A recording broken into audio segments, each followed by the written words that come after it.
What's up? I'm One Wing Wannabe, and today let's talk about LGBT characters in video games.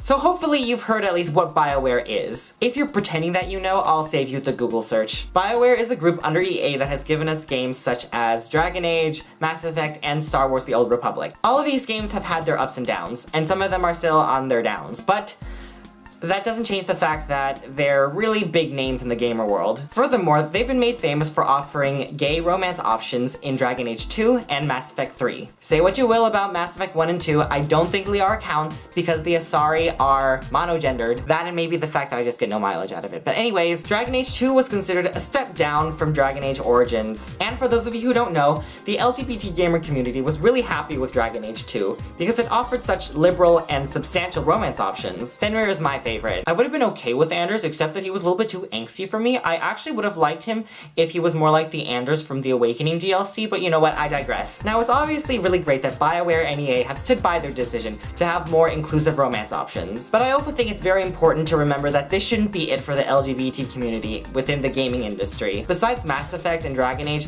are there really any other games out there that have substantial liberal and inclusive romance options? LGBT issues even? No, mods don't count. No, bully does not count. I don't consider it a substantial romance when you give a person one or two presents and then you have some mouth-on-mouth action. And I know in Saints Row 4 you have options for guy-on-guy action, but that's more screwing as opposed to love. Don't get me wrong though, it's really fun to beat up people with my dildo bat. I'm so grown up. The only other big game that I've seen that has become part of the gamer with a Y discussion is Persona 4, Kanji and Naoto's stories. It's just that Kanji's story was a little bit of a cop-out because we see him crushing on Naoto, who we think is a boy, but it turns out that Naoto is a girl. Yes, I know, spoilers, but it was on the PS2, deal with it. And yes, I know that there are many games out there with minor characters that are of the LGBT community. And when they are in a game, they're usually the butt of a joke. SMT Nocturne has that really creepy mannequin merchant that apparently has the hots for you. GTA 5 makes fun of trans people. And in Persona 4,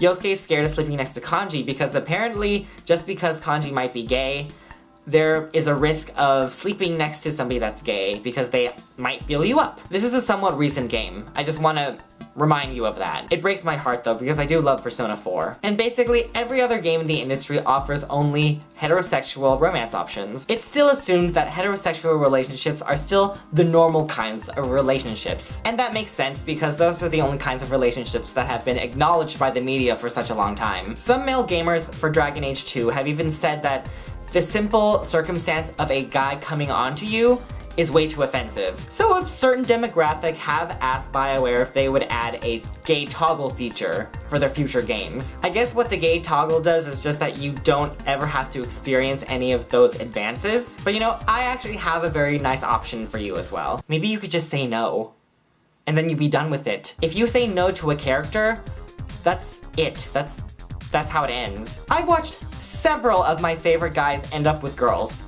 So, if you're offended by the queer flirting, y'all can deal with it. It's the same thing with real life PDA. It's totally fine to be public about your relationship if you're a hetero couple, but there's still that ingrained feeling of uncomfortableness when you see a gay couple even hold hands with each other. It's definitely getting better, but I think it's just important to not give it a rest. Devs could definitely stand to represent more minorities. It's exactly how Joss Whedon put it when he talks about writing strong female characters. Equality should be the norm, not something that's applauded or rewarded. Realize that the gaming industry is still not at the point where it should be, because apparently it's still so amazing that Bioware even allows you to make your main character gay. Lack of representation in gaming, it also sends a message to younger gamers out there that only a particular kind of person gets to be the hero of a story. And that is just not true. All types of people from all walks of life play video games, and I just feel that it would be really great if game devs could represent this in their games. But those are just my thoughts, and I'm really curious to know what you think, so let me know in the comment section. And definitely let me know if I miss any LGBT main characters out there. Alright, I think that's it.